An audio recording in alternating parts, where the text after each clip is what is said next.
ఈ శ్వేతపత్రం తీరును చూస్తుంటే ప్రజలు ప్రగతి అనే కోణం కన్నా రాజకీయ ప్రత్యర్థుల మీద దాడి వాస్తవాల వక్రీకరణ కోణమే కనబడతా ఉంది అధ్యక్ష.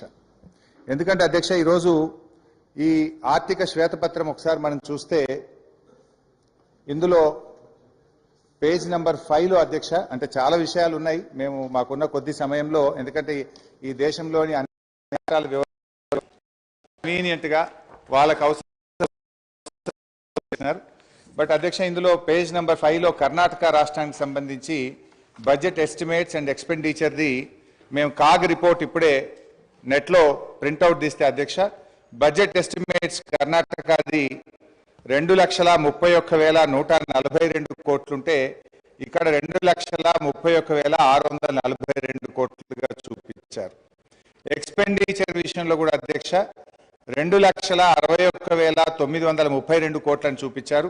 కానీ కాగ్ రిపోర్టు నివేదిక ఆధారంగా ఎక్స్పెండిచరు 2,54,525 కోట్లు అంటే దాదాపు 7,000 కోట్లు ఎక్స్పెండిచర్ ఎక్కువ చూపించినట్టుగా ఈ కాగ్ రిపోర్ట్ బట్టి చూస్తే మొత్తంగా తప్పుల తరగతితోని ఈ వివరాలను వాళ్ళు పొందుపరిచిండ్రు.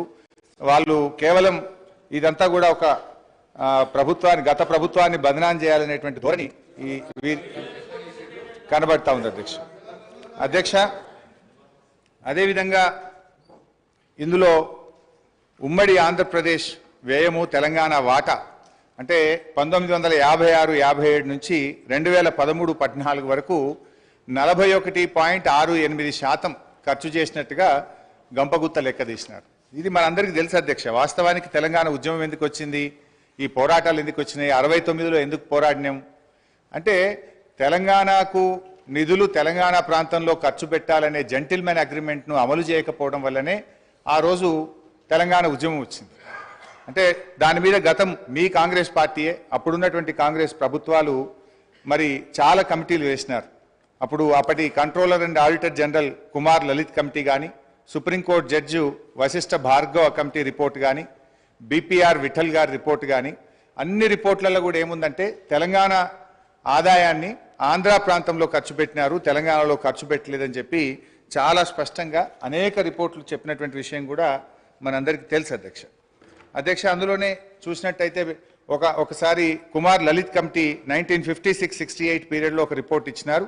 తెలంగాణ రెవెన్యూ ఇన్కమ్ 102 కోట్లు అయితే మరి Telangana funds spends in Andhra reason 34.09 కోట్లు అని చెప్పి అప్పుడే ఒక రిపోర్ట్ కూడా ఇచ్చారు అధ్యక్ష. అదేవిధంగా వారు మరి జస్టిస్ భార్గవ కమిటీ రిపోర్ట్లో కూడా ఆ వివరాలన్నీ కూడా తేల్చారు. అంటే ఇది నేను ఎందుకు చెప్పే ప్రయత్నం చేస్తున్నా అంటే ఇక్కడ మీరు 41.68% తెలంగాణలో ఖర్చు పెట్టారు అని ఏ లెక్కలైతే చూపించారో ఇది శుద్ధ తప్పు.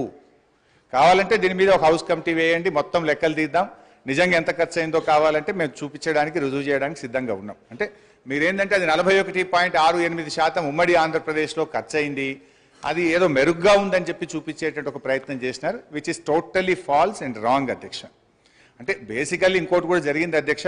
నాకు తెలిసిన సమాచారం మేరకు ఈ రిపోర్ట్ ఇదంతా కూడా ఇది ఎవరు తయారు చేసిండ్రు, మీకు తెలంగాణ అధికారుల మీద నమ్మకం లేక మన ముఖ్యమంత్రి గారి పాత గురువు గారి శిష్యులు ఒక రిటైర్డ్ ఐఏఎస్ అధికారి, ఒక సస్పెండ్ అయినటువంటి ఫైనాన్స్ డిపార్ట్మెంట్ ఆంధ్రప్రదేశ్ అధికారులను పెట్టి ఇదంతా ఒక కుక్కుడప్ స్టోరీ తయారు చేసి ఇది ప్రజల ముందు పెట్టేటువంటి ప్రయత్నం చేస్తూ ఉన్నారు. సరే, ఆ వివరాలు వాస్తవాలు వచ్చినప్పుడు నేను అన్ని విషయాలు కూడా బయట పెడతాం అధ్యక్ష. నో ఐ వుడ్ లైక్ మాకు తెలుస్తాయి కదా, అందుకే మాకు తెలిసిన సమాచారం మేరకు అన్నాను. సరే అధ్యక్ష, పేర్లు చెప్పమంటే చెప్తా, ఆధారాలు చూపించమంటే చూపిస్తా. అందులో నేను ఎందుకంటే అలా బోదలుచుకోలేదు. సో అధ్యక్ష, ఈ మొత్తంగా ఈ report objection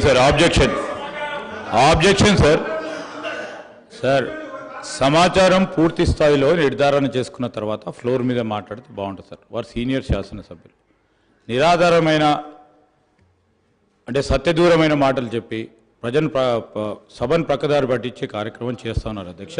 I would like to request use అధ్యక్ష, ఈరోజు లెక్కల తప్పు ఉంటే తప్పకుండా తప్పో ఒప్పో మా ఫైనాన్స్ మినిస్టర్ గారు తప్పకుండా చెప్తారు. కానీ ఎవరో ప్రిపేర్ చేశారు, ఎవరో ముందు పెట్టారు, ఏదో అపోగలదు. I request honorable member to withdraw withdraw the word sir, otherwise expunge from the records. Vikas sir పేర్లు చెప్పమంటారా మరి?